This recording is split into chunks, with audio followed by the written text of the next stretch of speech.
Southerners are just waiting to see the outcome from the Northerners, because the Northerners, they have two things to push them down. They use religion, they use tribalism. Their own is to call. They're telling them that maybe they use Biafran war. These people, they want to take over again. You people will suffer. Look at what they do to Ahmadu Bello, your God. So you don't allow them. For them to put this protest into a mosque. Imam was saying, and Inyamiri is also a provocative words. They don't need to. They don't use it, but for him to use it, that means, you see, let me say, Yoruba man is the president of Nigeria now. Igbo man, they pushed him away, and Hausana was the former president of Nigeria. The same party, APC. So when they are calling for protest now, Igbo said, we don't want this protest. We are not going to join this protest. I don't know. I've not seen the mixture of this thing with the imam calling Igbos Nyamere, that is their protest, So, but this guy that is... It's part of their usual ethnic but and all that. Mm-hmm. I believe somebody will go and translate this thing or give these videos to that imam or to the Northerners or elites. Let me tell you one thing. Ali Dume, they sacked. I was shocked when I saw this news. He said nothing but the truth, and you can see the fears in their eyes, because they know that people that in abroad are more angry than the people that they are meeting, that dealing with in Nigeria, because Nigerians are scared. They can kill them, they can do anything to them, But in abroad, that their private jet cannot land. Last NSAS, they fished Tinubu out from hotel in France. Now, like one of the senators in Kenya said, these people, these guys, you don't know what you are dealing with. These guys, they can track your flight. They know your hotel. They know your movement. They know where your children. They know your houses. So they are dealing with things that this is not NTA 1960. This is internet, blue app. They seize everything.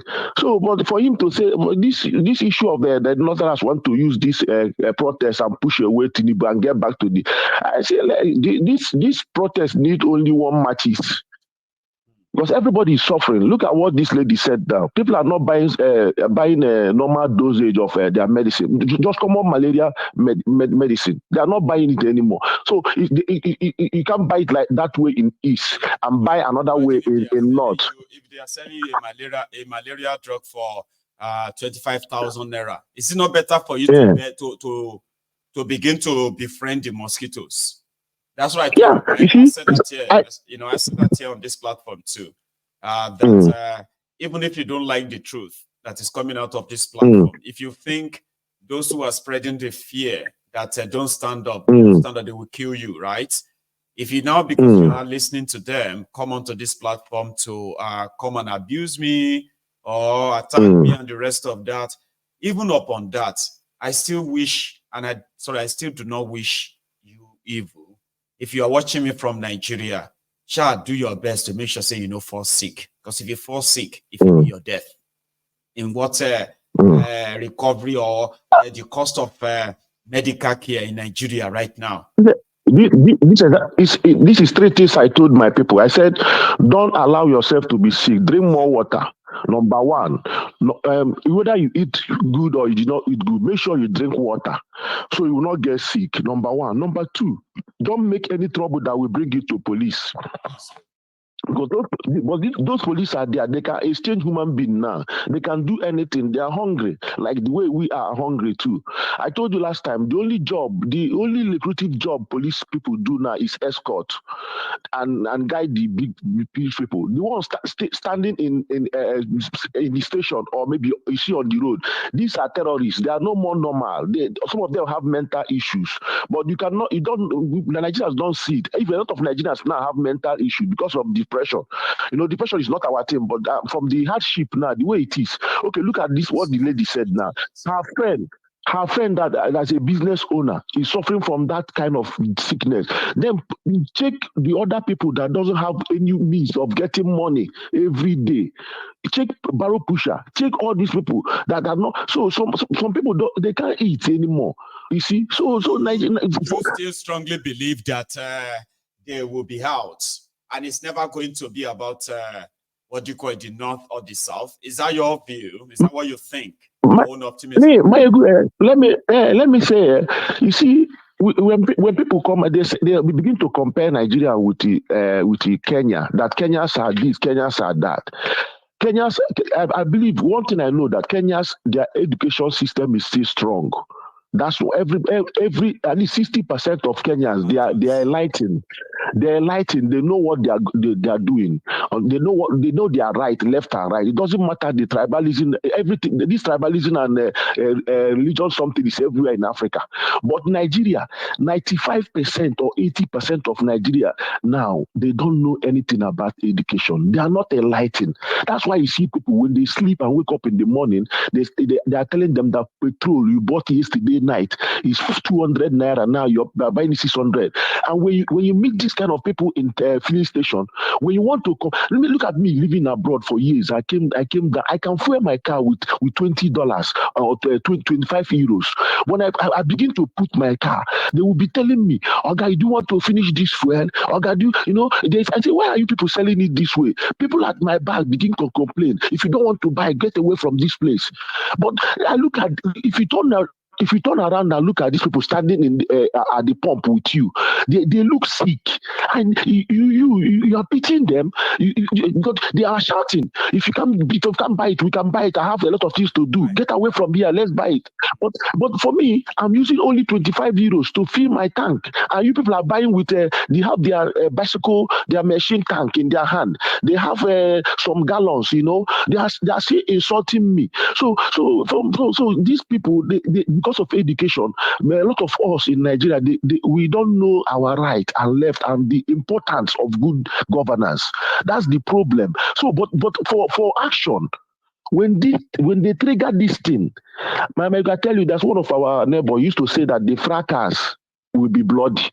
Nigerians, for me, I was surprised when I saw in NSAS a Nigerian cutting flesh of a burnt police on the street and be eating it.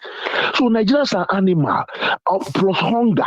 So when these things start, these elites they are scared. That's why they are putting counter so people to be scared. Thank you so much, man. God bless you. Yeah. I want to take just one more, okay? Because our time is now like rounding up. So thank you very much for that. And you have a wonderful morning. I think it's almost afternoon there, though. Now, that's quite interesting, okay? So there are those who believe that this is going to happen. The people are going to revolt, and it is long overdue. There are those who believe that it's not going to happen. They can't see the sign. Yes, people are hungry, people are complaining, people are starving, but that does not mean that these people are ready to take on the system. But here is something. You are all correct. To those of us who see is that it is brewing. For somebody like myself that knows that something is brewing, we know it's going to happen. But we too, we do not have any evidence that it will be sustained long enough as we are envisaging, or we would want it to be, until effect is made. So that gives us a reservation because we are not our. We do not know. So those of you who believe that it will never happen, you are speaking from your experience, which is also great. It's all right.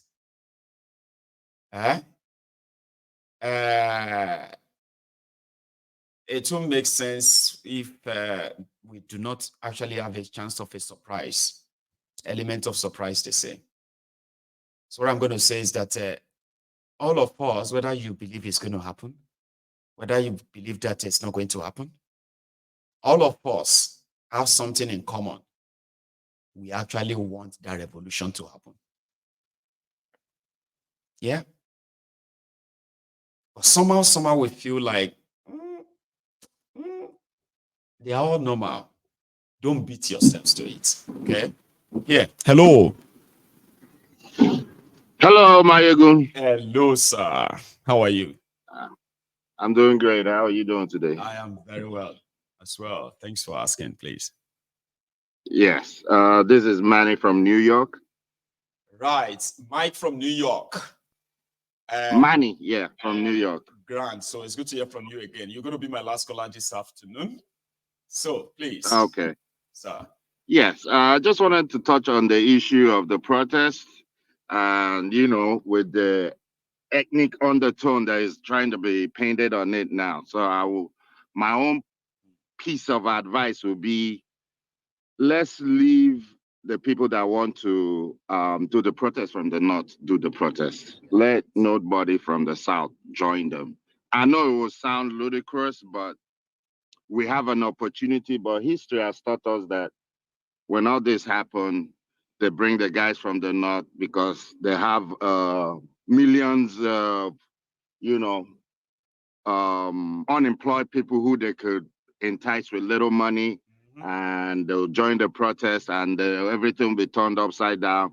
And at the end, they start slaughtering Igbo people, pulling down all their buildings, burning all their markets. And when all this happens, I know it's a few of the elite doing this, but the common man from the Yoruba will not say anything. The common man from the, riverine areas won't say anything. The common man from the north won't say anything. At the end, it's a particular set of people that will bear the brunt of everything. It has happened through history. If you want, I start even the whole thing has not started. Before. And it hasn't even started, Yes. right? One of them is already telling the congregation. They're calling it an Igbo. Yes, it's Igbo, it's Nyamere. I know. So I heard that. I see everything. I heard that. It is the same thing. It happened. It's bad to say, even before the Civil War, it happened. And all these things, it might have been a collective action of the elite, but for the instance of the Civil War, a Yoruba man was used, and he's like the poster boy that was used for the economic sabotage on the Igbos, the economic blockade, the starvation of the children. We're talking about the numbers is astronomical. 5 million, some numbers that are out there. That is more than the Jews were killed. Until today, the Jews are dealing with everybody that was remotely involved with that till today. Anybody that was involved with the genocide of killing the Jews, they're still being hunted till today. So it's the things that they've treated the Igbo so bad that there's some things that are just, until all these things are resolved, coming together and saying, oh, let's do this and let's do that. And when the outcome comes out, nothing will happen. For sure, if they remove Tinubu, it's not an Igbo man that is going to go on. It's not that it's going to make any difference who sits there. We all know that. So the whole system has to be examined if anything is happening. That's my point. Well, you make a great point there. And all of these are also still coming from the past experiences, as recent as even just last year, okay, where we know. But there's something that I have observed, and I don't know if you have as well, okay? I have observed that the Igbos never used to respond to either jibes or lies that are told against them until Nnamdi Kanu decided to say enough. And you see the reactions of the rest of the Igbos in Nigeria. They were shocked that the Igbos were so confrontational. They were never confrontational. You would lie against them, just let it slide. You would tell a rubbish story where they are seated, just let it slide. Of course. And for decades, it's been like that. Then Nnamdi comes, and it makes it more like, no, you can't just be seated there and they are lying against you. They are telling stories that even you yourself are like, is that us? Is that about us truly? You can't even counter that. So he started making Igbos to show interest in their history. And what happened after?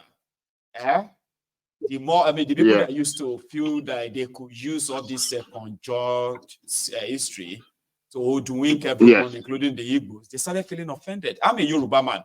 I have found out a lot of things through my own research too.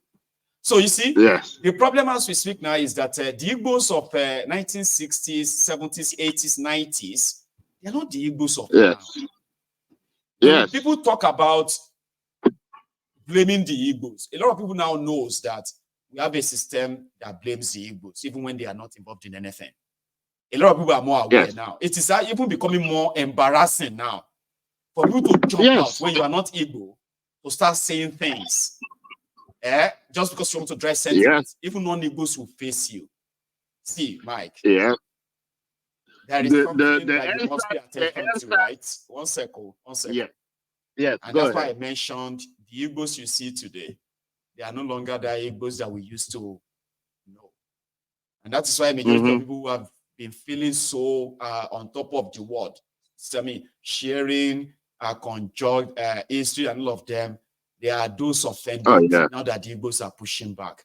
So if anybody believes that some big group of people can group themselves together in any part of Nigeria and carry out any killings or attacks on the Igbos without any fight back, I don't think that person is living in the present. The Igbos are aware of the danger they are in, a lot of them. No, but it's mostly economical right now. They will attack the businesses, they'll burn down the houses, they're still knocking down houses in Lagos till tomorrow. I know. You know, and we all know who owns those houses. This is a fallout from the NSAS. That's when it started. No doubt. Right after NSAS, they started pulling down their houses. That's just, but nobody is saying anything. This is billions of naira being torn down for no reason. It's not for any development. Everybody keeps quiet, you know. And there's that undertone, oh, Igbos like money. Who has been running Nigeria? Who has been running Nigeria since independence? Who has controlled the finances of Nigeria since independence? Who has squandered it? And now tell us who likes money more. Tell us who likes money more. Tell us. It is what it is. So we need to keep reminding everybody, if you are Igbo or you are from the eastern part of Nigeria, right? Just know that, you know, it will be foolhardy for you to pretend that Nigeria is one and that you, an Igbo man, you have a place there that others see it that way. They don't see it that way. So the ideal thing is to let you know that you need to develop the ability to defend yourselves. The ideal thing is let the northern youths come out and protest about the bad governance. Let's see that for once. And see their sincerity too. Yes. I can live with that. See, Mike, thank you so much. Our time is now really like, you know. So I hope we can continue this chat maybe later this evening if you are so free to join us, okay? Well, thank you. Not a problem. For this. You have a good one, sir. So that's Mike from New York.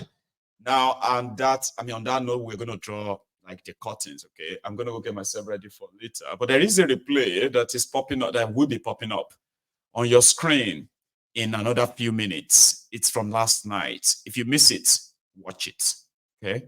So thanks so much, everyone. I will see you later. Good afternoon.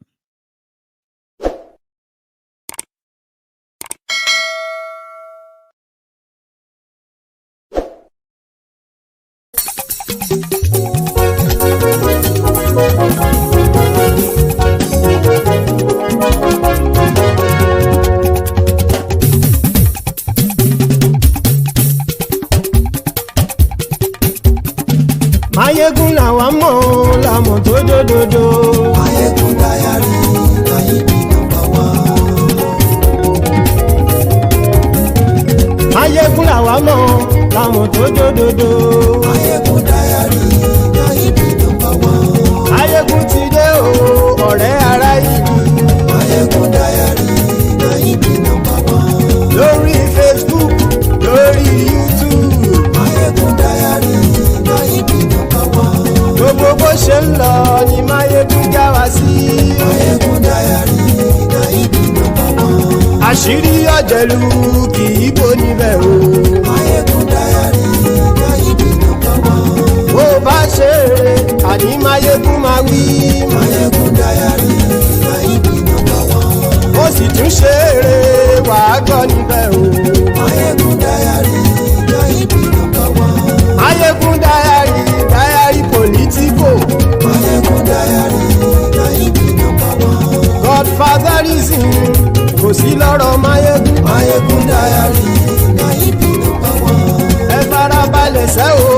sọ̀rọ̀ lẹ́nu o. Máyégún Diary náà ibi nọ́mbà wá. àní Máyégún làwa mọ̀ tó dódòdó. Máyégún Diary náà ibi nọ́mbà wá.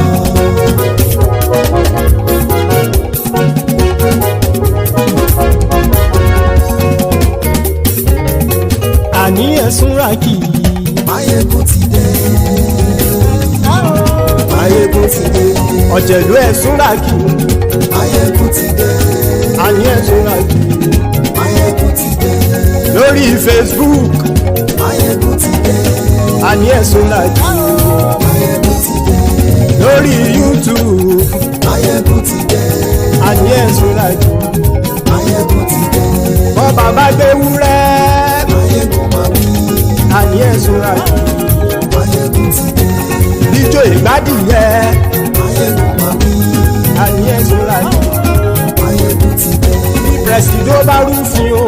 Máyégún máa wí. àní ẹ̀sùn ràkì. Máyégún ti dé. kí gómìnà kówó jẹ. Máyégún máa wí. àní ẹ̀sùn ràkì. Máyégún ti dé. ọlọ́pàá tí ń darí bá. Máyégún máa wí. àní ẹ̀sùn ràkì. Máyégún ti dé. aṣòfin tí ń rúfin o. Máyégún máa wí. àní ẹ̀sùn ràkì. Máyégún ti dé. òpùrọ́ olóṣèlú. Máyégún máa wí. àní ẹ̀sùn ràkì. Máyégún ti dé. ọ̀jẹ̀lú ẹ̀sùn ràkì. Máyégún ti dé. àní ẹ̀sùn ràkì. Máyégún ti dé.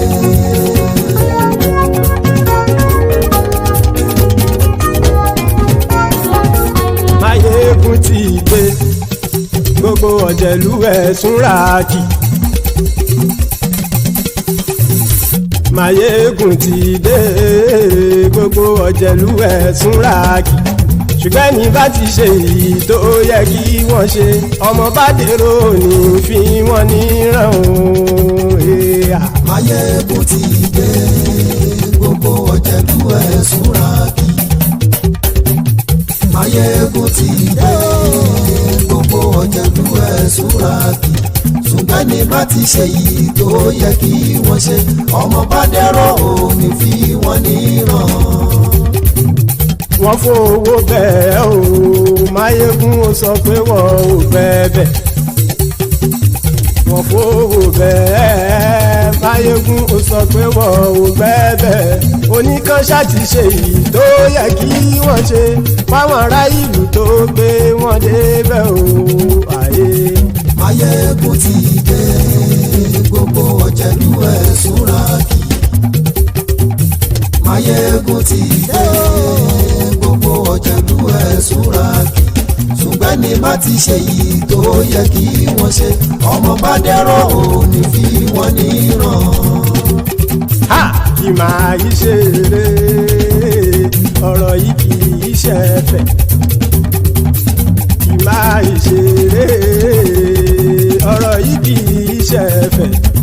ẹni bá ti lè lẹ́bọ̀ lẹ́rù o ọmọ bá dèrò kàṣàyè tú wọn síta. Máyégún ti dé gbogbo ọ̀jẹ̀lú ẹ̀sùn ràkì. Máyégún ti dé gbogbo ọ̀jẹ̀lú ẹ̀sùn ràkì. ṣùgbọ́n ní bá ti ṣe yìí tó yẹ kí wọ́n ṣe ọmọ bá dẹ́rọ̀ ò ní fi wọ́n níran. tẹnitẹni ọmọ Máyégún ọ̀rẹ́ ara ìlú mọ̀mọ́ ni mo fọlọ́hún ṣọ́ ẹ̀ bá kìlẹ́bù. lóòótọ́ olódodo ìlú ọ̀tá ìlú mọ̀mọ́ ni ìwọ ṣá máa ń ṣọ́ra kò sì mọ́ bẹ̀rù bọ́tà ń lè rí bóníṣègùn